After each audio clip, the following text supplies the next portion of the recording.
শীত মানেই পিঠার ধুম পড়ে। আর এই তো চিতই পিঠাগুলো রাত্রে ভিজিয়ে রাখা হয়েছিল এত সুন্দর দুধ দিয়ে। আর সকালবেলায় চিতই পিঠা খেতে খুব ভালো লাগে, তাই না? আর নাফসান তো আজকে দাদুর বাসায় কী করলো, আর সে আসার পরেই সাথে সাথে গাছ পরিচালনা করছিল বা গাছ নিয়ে গবেষণা করছিল, কোনটা কোন গাছ, সবগুলো গাছের নাম জিজ্ঞেস করছিল।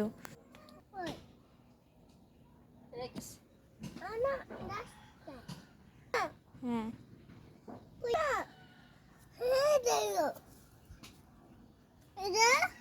এটাও পুঁই শাক।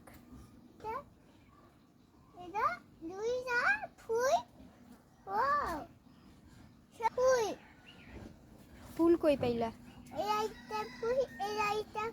এটা পুঁই শাকের দানা। এটা সিটি কেন ছিল?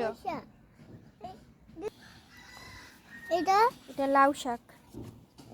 এটা এটা কয়বার বলবো? লাউ শাক। এটা বড়